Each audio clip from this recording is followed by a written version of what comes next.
O senador Marcos Duval prestou depoimento nesta quarta-feira à Polícia Federal sobre um suposto plano contra o ministro do Supremo Tribunal Federal, Alexandre de Moraes.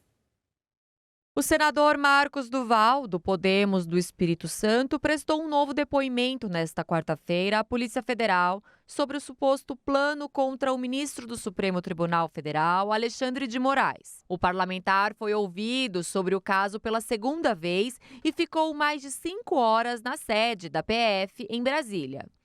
Duval chegou ao local às 1h10 da tarde e saiu por volta das 6h40, sem falar com a imprensa.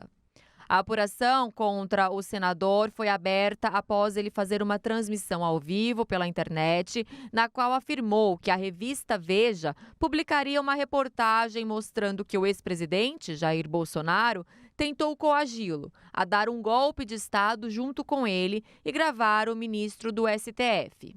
Horas depois, o senador recuou da acusação direta e disse que Bolsonaro só ouviu o plano do ex-deputado federal Daniel Silveira, do PTB carioca.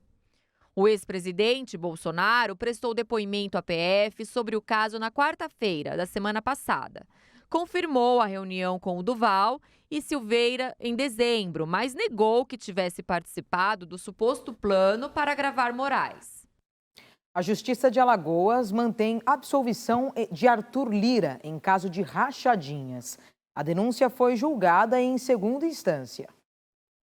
O Tribunal de Justiça de Alagoas manteve a absolvição do presidente da Câmara dos Deputados, Arthur Lira, sobre suposto esquema de rachadinha na Assembleia Legislativa. A Câmara Criminal manteve a sentença que tinha sido proferida pela terceira Vara Criminal de Maceió em dezembro de 2020. A apreciação do caso ocorreu após recurso apresentado pelo Ministério Público de Alagoas, questionando a absolvição. O julgamento nesta quarta terminou empatado. Porém, como prevê o regimento da Corte Alagoana, assim como acontece em outras cortes, prevaleceu a decisão mais favorável ao réu. O caso da Assembleia nos anos 2000, batizado de Operação Taturana, também levou Lira a ser condenado por improbidade na Justiça alagoana, o que o ameaçou de ser enquadrado na Lei da Ficha Limpa. Neste ano, porém, o deputado do PP conseguiu a anulação dessa decisão no Superior Tribunal de Justiça.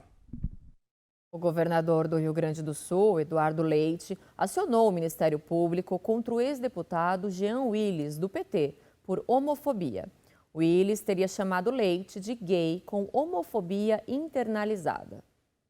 O governador do Rio Grande do Sul, Eduardo Leite, do PSDB, acionou o Ministério Público do Rio Grande do Sul com uma representação contra o ex-deputado federal Jean Willis, do PT. Em vídeo publicado nesta quinta-feira nas redes sociais, Leite disse ter se sentido vítima de homofobia, preconceito e discriminação por parte de Willis, que o chamou de gay com homofobia internalizada e fez insinuações sobre preferências sexuais do político gaúcho, que é homossexual. Quando o Roberto Jefferson disparou ataques homofóbicos a mim, eu entrei com uma representação no Ministério Público contra ele.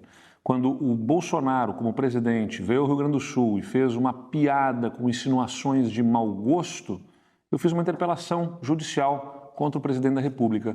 E, por isso, agora, quando o Jean Willis dispara também ataques a uma decisão que eu tomei como governador, que ele pode não concordar, pode ter outra visão, mas tenta associar essa decisão à minha orientação sexual e até a preferências sexuais, eu devo também entrar com uma representação contra ele. Aliás, fiz essa representação ontem, entregue ao Ministério Público do Rio Grande do Sul, representando para que seja apurado pelo Ministério Público essa conduta, essa manifestação e tenha todos os desdobramentos que podem, ser uma ação do Ministério Público em relação ao Jean Willis por um ato de preconceito, de discriminação, de homofobia. Jean Willis discutiu na noite da última sexta-feira com Eduardo Leite nas redes sociais. O O confronto foi motivado pelas escolas cívico-militares, modelo educacional criado por Bolsonaro e encerrado pelo governo Lula na semana passada, mas mantido por governadores como Leite. No Twitter, o Willis chamou o governador de gay com homofobia internalizada. O presidente do PL, Valdemar Costa Neto, confirmou o desejo de expulsar da legenda o deputado federal Yuri do Paredão. O parlamentar foi flagrado tirando uma foto ao lado de ministros de Lula fazendo L, em referência ao presidente. O encontro ocorre em meio às pressões de parlamentares da sigla para que o deputado seja punido ou até expulso do partido por ter tirado uma foto ao lado de ministros de Lula fazendo o L, em referência ao presidente. O registro foi feito na última quinta-feira, durante um evento promovido pelo governo federal na cidade de Salgueiro. Valdemar havia pedido à diretoria do PL no Ceará a abertura de um processo de expulsão do deputado da sigla. Em uma rede social, ao anunciar a medida, escreveu que o parlamentar licenciado parece não comungar com os ideais do partido. Mas o caso voltou para o diretório em Brasília e será apurado pelo Conselho de Ética Nacional da sigla, pelo fato de se tratar de um deputado federal. A palavra final será de Valdemar Costa Neto. O deputado está licenciado do mandato por interesse particular, pelo período de 120 dias. A avaliação é de que o afastamento pode ser usado como argumento para se livrar de uma eventual punição, já que o episódio ocorreu durante o período. A gestão de Augusto Aras à frente da Procuradoria-Geral da República termina no mês de setembro. Para o comentarista Ney Gonçalves Dias, Aras tenta se descolar do bolsonarismo para garantir mais um mandato. Acompanhe.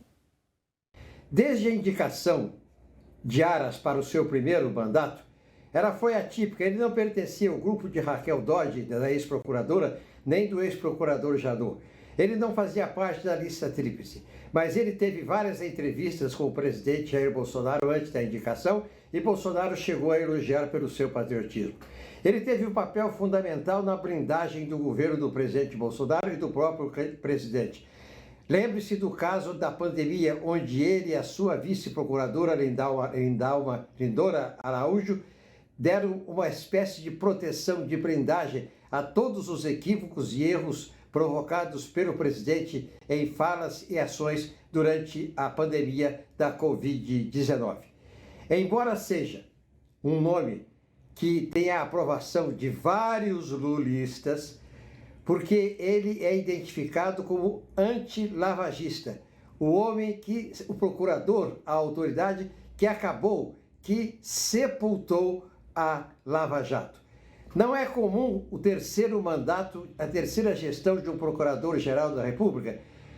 O que se lembra é que Geraldo Brindeiro, aquele que foi acusado de ser o engavetador-geral da República, é que teve um terceiro mandato. Mas Aras não quer saber. Ele quer continuar frente à Procuradoria-Geral da República nos 2 primeiros anos do governo do presidente Luiz Inácio Lula da Silva. O que Lula pretende, o que Lula pensa sobre isso? Lula já disse que não vai escolher numa possível lista tríplice dos indicados pelos procuradores. Aguardem. Em instantes, ministro Fernando Haddad lança a agenda de reformas financeiras com 17 propostas. E a Universidade Federal de Santa Catarina repudia a violência contra ativistas do Movimento Brasil Livre. O Brasil News da Rede Brasil de Televisão volta daqui a pouquinho com esses e outros destaques. Até já.